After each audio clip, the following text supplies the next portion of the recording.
Present by माँ कंकाली अमीन अमीन सरोजा सरोजा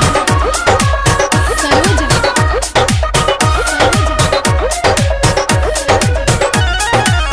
धरलो सीना सुटलाई पसीना सुटलाई पसीना सुटलाई पसीना धरलो सीना सुटलाई पसीना लुभाल हो तू नोट पर राजा हो तोरा चुम्मा नहीं देबा दाँत काट लै छो होठ पर सैया हो तोरा चुम्मा नहीं देबा दाँत काट लै छो होठ पर होठ पर होठ पर।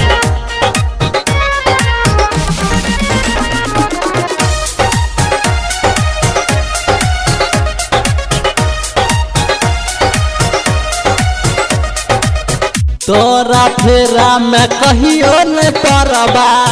भूल के हम रात के होठ पर पकड़ के चुम्मा चाटी खूब तुलै छो माने नहीं छो बात के जियो के मोबाइल में देखे सो सकसी हरदम तू नेट पर राजा हो तोरा चुम्मा नहीं देबा दाँत काट लै छो होठ पर सैया हो तोरा चुम्मा नहीं देबा दाँत काट लै छो होठ पर। अमीन अमीन सरोजा सरोजा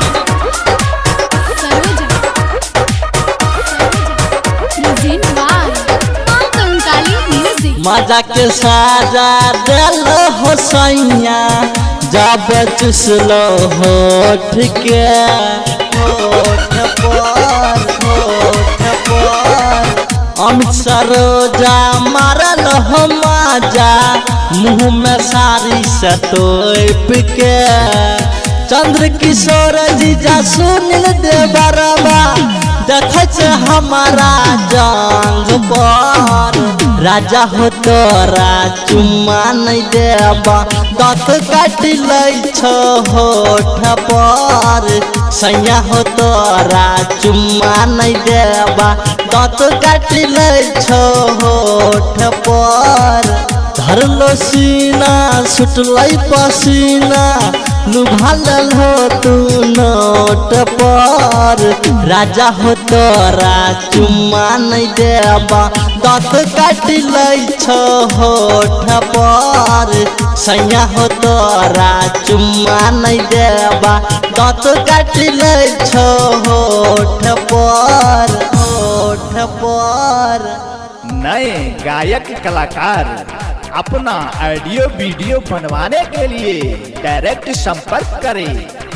माँ कंकाली म्यूजिक सहरसा। हमारा मोबाइल नंबर है 829829 हमारा दूसरा नंबर है 90 65 36 74 85।